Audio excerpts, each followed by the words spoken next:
Hi guys, my name's Mark. I'm from ROI and the lead designer, accompanied by Sari, who is also one of our designers here.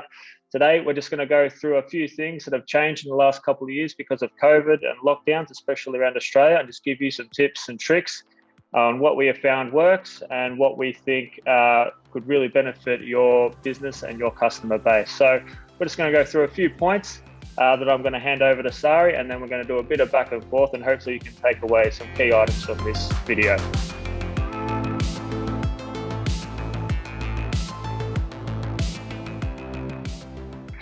So Sari, just on a couple of items in terms from your opinion, what do you believe has changed in the last couple of years just in terms of website messaging?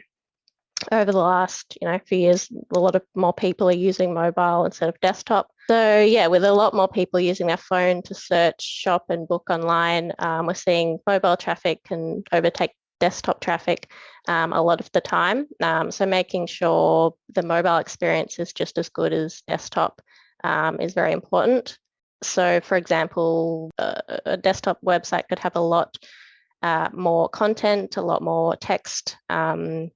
So you've got to adapt that to mobile and make sure that's still a good experience for the user. Having the call to action buttons in the right places and just adapting that for a better mobile experience.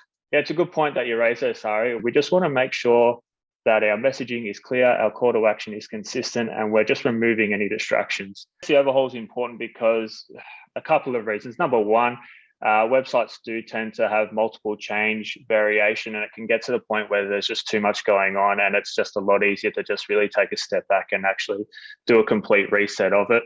Just making sure that different avenues that we want to pursue are actually consistent with the same goal. So we found with one of our clients recently, we had a call to action to inquire, we had a call to action to get a quote, we had a call to action to download something. There was just too much going on. So it was really important for us to just take that step back, understand what the common goal was for the client. And that was essentially just to get a quote. So we just made sure we, did that reset, made sure that everything that we changed and we updated all funneled through to that get a quote process. And that's essentially what we did. So having clear, consistent messaging on the website to changes on how the business is operating is really important to have throughout the whole website. This gives a customer just an easy snapshot of any changes that business might be going through. This could be delays in shipping. It could be taking online appointments. It could be taking bookings differently or restrictions, that sort of thing, just the way in the changes the business is going through. You're spot on. That's essentially what we want to essentially try and accomplish, is just making sure that, if store hours change, if locations or franchises close down, it's making sure that that's relevant, because obviously there's nothing worse than one of your customers rocking up to one of your stores or something and you're closed down or you're not operating, and that just becomes a big frustration for them. So it's just important to stay relevant and stay up to date with your messaging on your website. Well, that wraps it up, guys. Thank you very much for listening. If you have any questions or would like to know more about these tips and tricks, feel free to give us a call at ROI Monday through to Friday. Thank you.